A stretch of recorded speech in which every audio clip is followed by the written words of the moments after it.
The message arrived on a quiet Tuesday morning.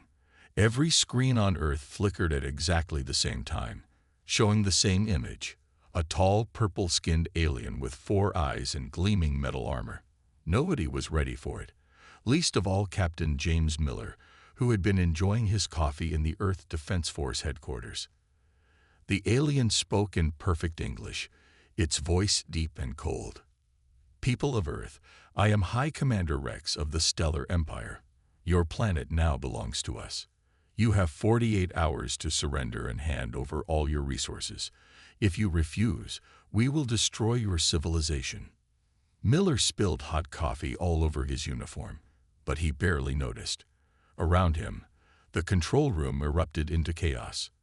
Phones rang, people shouted, and someone started crying in the corner. Miller took a deep breath and straightened his coffee-stained jacket. As head of Earth's first contact team, this was literally his job, even if he never expected to actually do it. "Sir," a young officer ran up to him with a tablet. "We're detecting hundreds of massive ships appearing just beyond Mars. Their technology, it's like nothing we've ever seen." Miller nodded grimly. The ships showed up clearly on their screens. Each one was bigger than the largest city on Earth. They were black and purple, shaped like angry arrowheads pointing at Earth. Energy readings from just one of them were stronger than all of Earth's power plants combined. Within an hour, Miller found himself sitting in an emergency meeting with world leaders who appeared on giant screens around the room. The president of the World Council looked like she hadn't slept in days, even though the crisis was only a few hours old. "Captain Miller," she said, "you're our expert on potential alien contact. What are we dealing with?" Miller stood up and showed them the scans of the alien ships. The Stellar Empire appears to be a Type 2 civilization. They can use the entire energy of their star system. We're barely Type 1. Their smallest ship could probably defeat our entire military. The room grew quiet. Someone coughed nervously. "So we surrender?" the Russian leader asked, his voice heavy. Miller shook his head. The Empire's message was clear. They want our resources. Surrender probably means they'll take everything and leave us with nothing. Most of our people would die anyway. He pointed to some details on the alien ships. "Look at their design. Everything about them screams that they're bullies.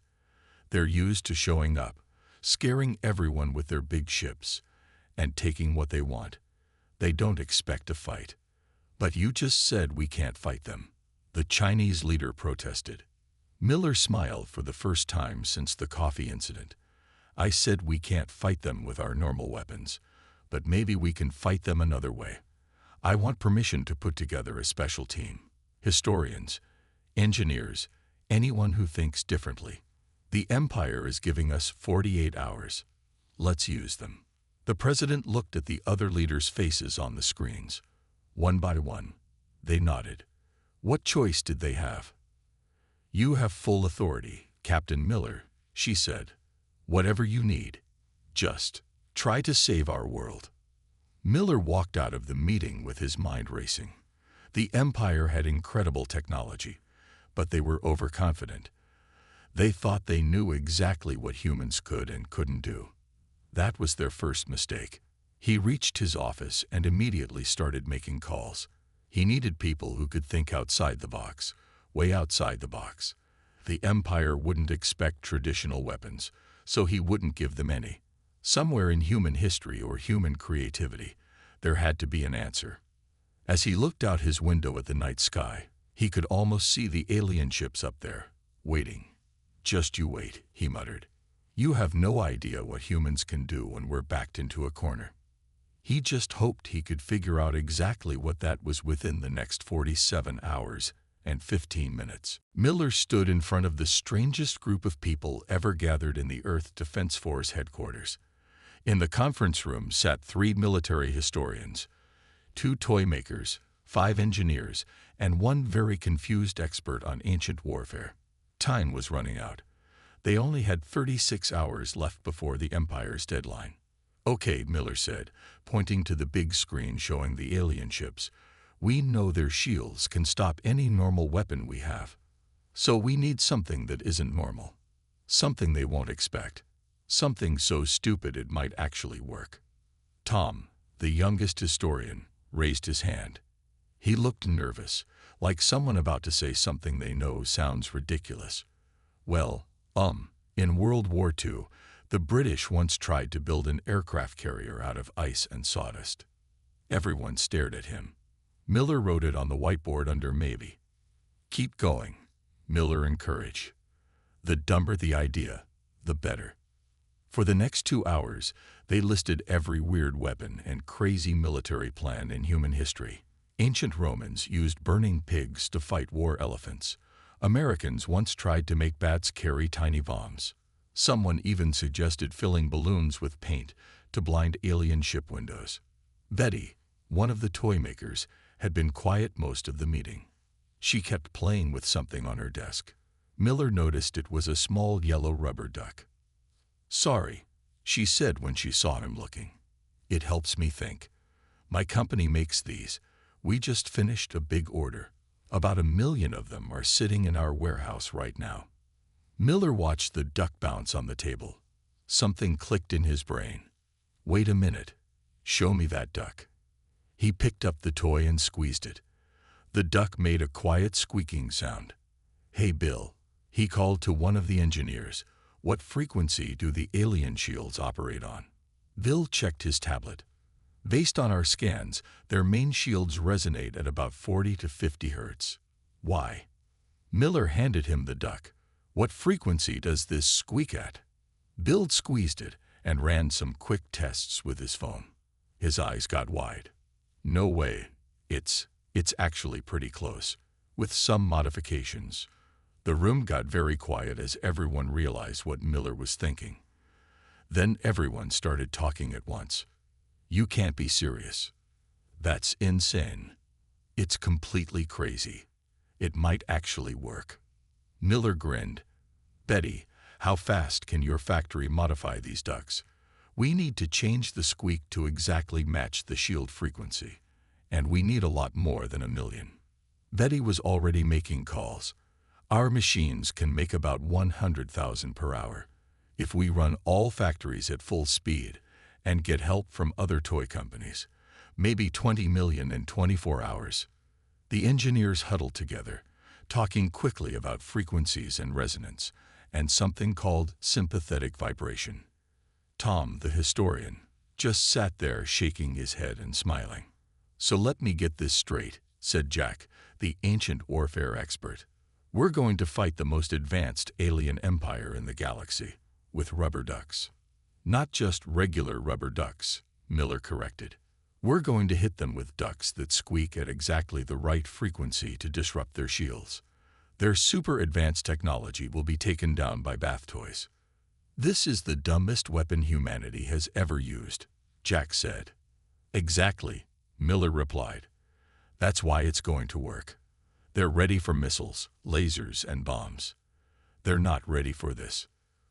For the next 24 hours, every toy factory on Earth worked nonstop. Engineers modified the duck designs. Military ships were loaded with special launchers designed to fire clouds of squeaking projectiles.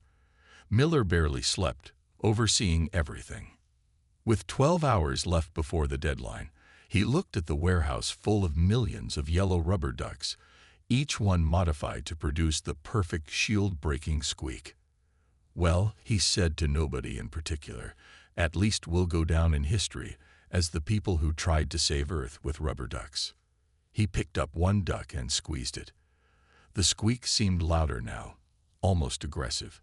Maybe, just maybe, this wasn't as crazy as it sounded. The alien ships moved toward Earth exactly when they said they would. Their massive black shapes blocked out the stars as they approached, their purple energy shields glowing like angry storm clouds. On the main screen of Earth Defense Command, Miller watched the timer hit 0.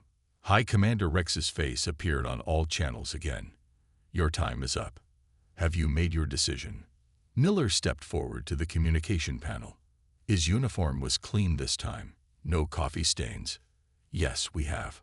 Earth refuses to surrender." Rex's 4 eyes blinked in sequence. Then you choose extinction. Launch the attack. The alien ships moved into formation. Their weapons charged up, creating beams of light that made the northern lights look dim. Miller took a deep breath and pressed the button on his command console. All ships, Operation Rubber Duck is go. I repeat, Operation Rubber Duck is go. Around the world, every military base and ship launched their secret weapons. To the aliens watching their screens, it must have looked crazy. Millions of small yellow objects shooting out from Earth toward their ships. What is this? Rex's voice boomed over the communication channel. You attack us with toys. Miller didn't answer. He was too busy watching the sensor readings. The first wave of ducks was about to hit the alien shields. The rubber ducks flew through space in perfect formation. As they hit the shields, each one squeaked. Alone, the sound would have been tiny, but 20 million ducks squeaking at exactly the right frequency. That was different. At first, nothing seemed to happen. Then one of the engineers shouted, "Shield fluctuation detected. It's working." The purple shields around the alien ships started to flicker. The squeaking got louder as more ducks hit. Some of the ducks bounced off the shields and hit other ships, creating a chain reaction of squeaks. Impossible. Rex's voice had lost its confidence. Our shields are failing. How? With toys? Miller watched as the first alien ship shields collapsed completely. The rubber ducks had found the perfect frequency, like an opera singer breaking a glass with just the right note, but 20 million times stronger. All Earth ships begin Phase 2, Miller ordered.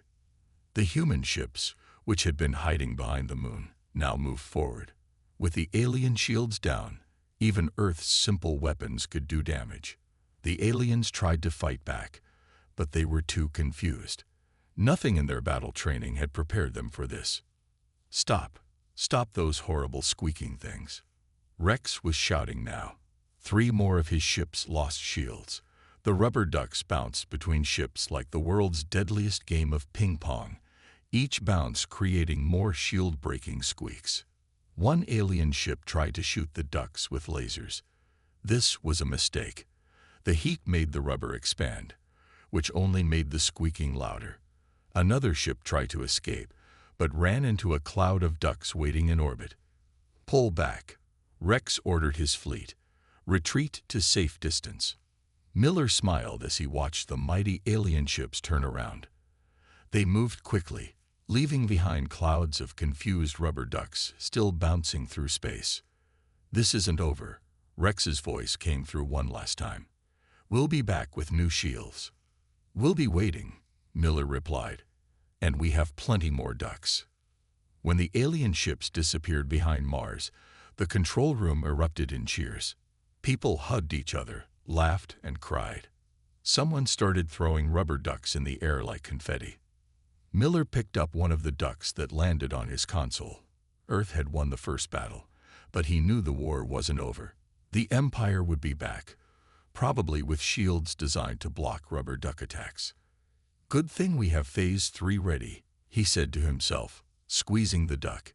Its squeak sounded almost happy, like it was proud of helping save Earth. Now they just had to prepare for the Empire's return. And thanks to Betty's factories working overtime, they had another 30 million ducks ready to go. These ones with a few new surprises inside. 3 days after the first battle, the Empire returned.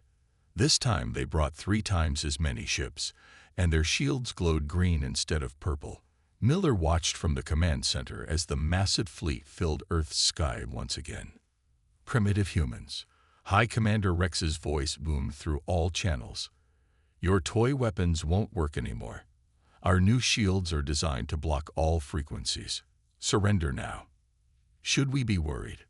Asked Betty, who had joined the command team after the success of her rubber ducks. She was wearing a yellow duck pin on her uniform. Miller shook his head. They still think we only have one trick. Show them Phase 3. Betty pressed a button on her console. Across Earth, launch stations fired their new weapons into space. These rubber ducks looked the same on the outside, but inside they were very different. More ducks? Rex laughed. Your stupidity will be your doom. The ducks hit the new green shields and bounced off. Rex's laughter got louder, but Miller and Betty just watched the clock. 3, 2, 1. Every duck split open at the same time. Inside each one was a tiny device that the engineers had worked day and night to create. The devices released a special type of energy, like a very small EMP burst, but designed specifically for alien technology. The green shields didn't flicker this time. They just shut down completely. What? Impossible. Rex's shocked face appeared on the screens. Behind him, alarms were blaring. What did you do? Fun fact about rubber ducks, Miller said calmly. They're hollow inside, perfect for hiding surprises. More ducks were launching now. These ones contained different surprises. Some released clouds of special metal dust that stuck to the alien ship's sensors. Some had tiny rockets that let them chase the ships. And some were filled with paint that covered the ship's windows. The alien fleet was in chaos. Ships tried to shoot down the ducks, but there were too many. Some captains tried to warp away, but the metal dust had gotten into their engines. Other ships crashed into each other because they couldn't see through their painted windows. Stop! Stop this madness! Rex was shouting orders, but nobody could follow them. His own flagship was covered in yellow paint and squeaking ducks. Betty leaned close to Miller's microphone. You should have read the warning label, she said. Choking hazard for giant alien ships. The battle didn't last much longer. Without their shields, unable to see, and with their engines clogged, the mighty Empire fleet was defeated by toys again. This time, almost half their ships were captured by Earth's forces. After the last alien ship retreated, Miller walked through one of the captured vessels. Yellow rubber ducks floated everywhere in zero gravity, occasionally bumping into walls with quiet squeaks. The alien crew had abandoned ship, leaving behind their advanced technology for Earth to study. The Emperor will not be happy, said a captured alien officer.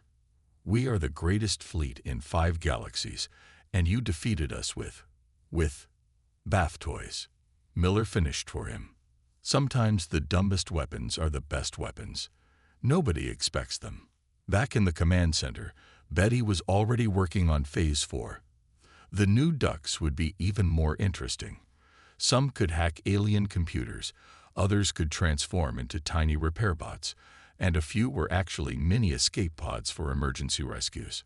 The Empire will probably try one more big attack, Miller said to his team. They can't let this embarrassment stand. But this time we'll be ready. He looked at the screen showing Earth's new defense network, millions of rubber ducks floating in orbit, protecting the planet like a shield of squeaking guardians. You know what the funny part is? Betty said, holding up a normal rubber duck. These things were originally designed to make bath time more fun for kids. Now they're saving the world. Miller nodded. Sometimes the best weapons aren't weapons at all. They're just ordinary things used in extraordinary ways. A duck floated past the window, spinning slowly and squeaking.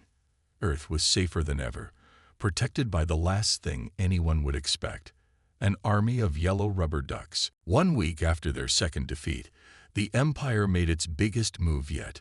This time, they'd brought 1,000 ships. Leading them was not just High Commander Rex, but the Emperor himself. His ship was golden and twice as big as any other vessel in the fleet. Captain Miller, the Emperor's deep voice filled every speaker on Earth. He looked like Rex, but wore a crown that seemed too big for his head. You have humiliated my best fleet twice. This ends today. Miller stood calmly at his command post. The Emperor's massive fleet was impressive, but he noticed something interesting. All their ships were covered in a strange, rubber-like coating. They've duck-proofed their ships, Betty said, looking at the sensor readings. That coating absorbs sound waves. Our squeaking attacks won't work anymore. Miller smiled. Good thing we planned for this. Launch Operation Sitting Duck. Around the Earth, special launchers fired their newest weapons. These ducks were different. They were black instead of yellow, and slightly bigger than the old ones. The Empire's fleet didn't even try to dodge. They knew their new coating would protect them. "Your toys cannot hurt us anymore," the Emperor declared proudly. The black ducks hit the rubber coating and stuck there. Nothing happened for a moment. The Emperor started to laugh. Then every duck turned on its magnetic feet. "What is this?" The Emperor's voice wasn't so confident anymore. "Fun thing about rubber," Miller explained. "It's great for stopping sound, but it can't block magnets. Betty, would you like to do the honors?" Betty pressed a big red button on her console. Every black duck activated at once. They began to walk across the ship's surfaces, their magnetic feet clicking with each step. Each duck was actually a tiny robot, carrying a special package. "Get them off. Get them off." Rex was shouting in the background of the Emperor's transmission. But it was too late. The ducks had reached their positions. Each one opened its beak and sprayed a strange liquid onto the rubber coating. The liquid was something the engineers had created, a mixture that could dissolve any rubber-like material in seconds. The Empire's special coating began to melt. No. The Emperor watched in horror as his fleet's protection disappeared. "Quick, activate the backup shields." That's exactly what Miller had been waiting for. As soon as the Empire turned on their energy shields, he launched the third wave. Millions of regular squeaking ducks, backed up by the special EMP ducks from the last battle. What followed was the largest rubber duck battle in the history of the galaxy. The Emperor's massive fleet was overwhelmed by waves of squeaking, waddling, magnetically walking, rubber melting, EMP blasting ducks. Some of the alien ships tried to flee, but the magnetic ducks had already damaged their engines. Betty had added some new tricks too. Some ducks could combine into larger megaducks. Others released clouds of glitter that stuck to the ship's windows. A few special ones played Earth music very loudly, mostly duck-related songs. The Emperor's golden ship tried to fight back with its most powerful weapons, but against millions of small, determined rubber ducks, even their best technology failed. The mighty vessel was soon covered in melted rubber, glitter, and squeaking ducks. This is impossible. The Emperor's crown was tilted sideways now. "We are the greatest empire in the galaxy. We cannot be defeated by bathroom toys." "That's exactly why you lost," Miller replied. "You were so focused on big, powerful weapons that you forgot something important. Sometimes the best solution is the silly one." As Miller watched the Emperor's fleet fall into chaos, he picked up one of the original rubber ducks from his desk. It had started as a joke, a desperate idea in a moment of crisis. Now it had become Earth's greatest defense. "Maybe," he said to the duck, "being underestimated is humanity's greatest strength." The duck just squeaked in response, but somehow it sounded like agreement. 3 days after the Great Battle, Miller sat in the Earth Defense Force's main conference room. Across from him sat the Emperor himself, looking much less impressive than before. His giant crown was gone, replaced by a small rubber duck that someone had taped to his head while boarding his escape pod. "Let me make sure I understand this correctly," the Emperor said, trying to maintain his dignity despite the duck. "You humans had no space weapons that could match ours. No advanced shields, no faster-than-light travel. So you just grabbed some toys and made them work." "Pretty much," Miller replied, bouncing a rubber duck on his desk. Every bounce made the Emperor flinch. "We're good at thinking differently." Rex stood behind his Emperor, covered in glitter that wouldn't come off. "But why ducks? Why not something more military?" Betty, who now had the official title of Chief Duck Officer, stepped forward with a presentation tablet. "Because everyone expects military things. Nobody expects ducks. And once we realized they worked, we just kept improving them."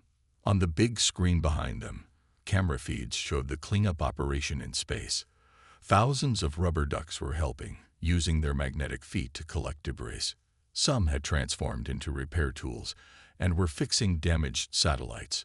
A few were giving rides to astronauts who had discovered that rubber duck-shaped escape pods were surprisingly comfortable. "The thing is," Miller continued, "you Empire folks always think bigger is better. Bigger ships, bigger weapons, bigger crowns." He gestured at the duck on the Emperor's head. "But sometimes small things work better, like how a tiny mosquito can bother a huge person." The Emperor rubbed his head where the duck was taped. "Our scientists still can't explain how you manage to make these things do so much. The physics shouldn't work." "That's because you're thinking too hard," Betty said. She picked up one of the magnetic ducks and let it walk up her arm. "We just ask ourselves, what would a rubber duck do?" Just then, a messenger rushed in. He handed Miller a tablet and tried not to stare at the Emperor's duck hat. "Well, this is interesting," Miller said after reading it. "Seems like 12 other alien empires want to talk to us. They're very interested in our unique military technology." The Emperor slumped in his chair. "The mighty Stellar Empire, defeated by bath toys. Our reputation is ruined." "Not ruined," Miller corrected. "Change. Look, we don't want to be enemies. Earth would be happy to trade with the Empire. We've got lots of other rubber duck ideas we haven't even tried yet." The Emperor's 4 eyes all widened in fear. "Trade? What could you possibly offer us?" Betty pulled out a new rubber duck from her pocket. This one was wearing a tiny business suit. "Well, we've been working on some peaceful applications. This model can help organize alien office spaces, and we've got some that could make space mining easier. Plus, they're great for actual baths too." The Emperor looked at the duck in the suit. It squeaked what sounded like a business proposal. Despite himself, he seemed interested. "Your choice," Miller said. "We can be trading partners, or we can keep finding new ways to use ducks as weapons. Did you know we just discovered they can be trained to sing?" "Trading partners," the Emperor said quickly. "Definitely trading partners. Just no more battle ducks." Miller stood and offered his hand to shake. "Welcome to a new era of human-empire relations, though we are keeping our duck defense system, just in case." As they signed the peace treaty, a squad of rubber ducks waddled in formation along the conference table, carrying pens and papers. One of them was recording the historic moment for Earth's archives. The Emperor watched them work and shook his head in amazement. "You humans really are something else. Who else would look at a child's toy and see a super weapon?" "That's humanity for you," Miller said proudly. "We work with what we have. And sometimes, what we have is rubber ducks." 5 years after the Great Rubber Duck Battle, Earth had changed a lot. Miller stood at the window of the new Earth Embassy on the Empire's capital planet, watching alien ships fly past. Each one had a small rubber duck attached to its nose for good luck. "Admiral Miller," Betty called from the door. She was now Earth's ambassador to the Empire, though she still wore her yellow duck pin. "The new students are here." Miller turned to see 30 young aliens entering the room. They were from different species and empires, all here to learn about human thinking. The class was called Understanding Human Creativity, and it was the most popular course in the galaxy's biggest military academy. "Welcome, everyone," Miller said. "I see you've all brought your training ducks." Each student held a regular rubber duck. It had become required equipment for all military training in the galaxy. The idea was simple. If you could figure out how to use a rubber duck as a weapon, you could figure out anything. "Is it true," one blue-skinned student asked, "that humans beat the whole Empire fleet without losing a single ship?" Miller nodded. "The ducks did most of the work, which brings us to today's lesson. Sometimes the best solution is the silly solution." He pressed a button, and the room's lights dimmed. A hologram appeared, showing the famous battle. Millions of rubber ducks swarmed around Empire ships like yellow stars. 5 years ago, we had no chance against the Empire's technology, but we had 2 things: rubber ducks and creative thinking. That was enough. The students watched in awe as the hologram showed the magnetic ducks walking across ships, the EMP ducks shutting down shields, and the glitter ducks creating chaos. Today, Miller continued, Earth and the Empire are strong allies. Our rubber duck technology has helped build bridges between stars, clean up space junk, and even found new planets. The ducks that once saved Earth now help keep peace across the galaxy. He pulled out his own duck, the original one from the first battle. It was a bit scratched up now, but it still squeaked. Every major space station now has a rubber duck defense system. But here's the interesting part. We've never had to use them again. Just knowing they're there keeps the peace. Nobody wants to mess with the rubber duck planet. The students laughed. One raised a tentacle. But sir, what's stopping other planets from copying your duck weapons? Nothing, Miller smiled. We shared the technology with everyone. But here's the thing. It's not about the ducks. It's about thinking differently. Earth's greatest weapon wasn't the ducks themselves. It was the idea that anything can be a solution if you look at it the right way. Just then, an alarm beeped on his desk. The students jumped, but Miller stayed calm. Perfect timing, he said. Look outside. Everyone rushed to the window. In space above them, thousands of rubber ducks were performing their monthly defense drill. They flew in perfect formation, spelling out the words PC and friendship in different alien languages. The Emperor himself, who had finally gotten the duck off his head, had called it the galaxy's cutest defense force. Remember, Miller told the students, 5 years ago, most aliens laughed at Earth. They thought we were primitive because we didn't have advanced weapons. Now they come to us to learn how to think outside the box. He held up his battle-scarred duck one last time. Sometimes the best ideas seem stupid at first. Sometimes the simplest solutions work better than the most advanced technology. And sometimes, just sometimes, a rubber duck is exactly what you need to save the galaxy. The duck squeaked in agreement, and all the students' ducks squeaked back, filling the room with the sound that had changed the course of history. Outside, Earth's unusual guardians continued their patrol, a wall of yellow rubber protecting the peace, one squeaky duck at a time.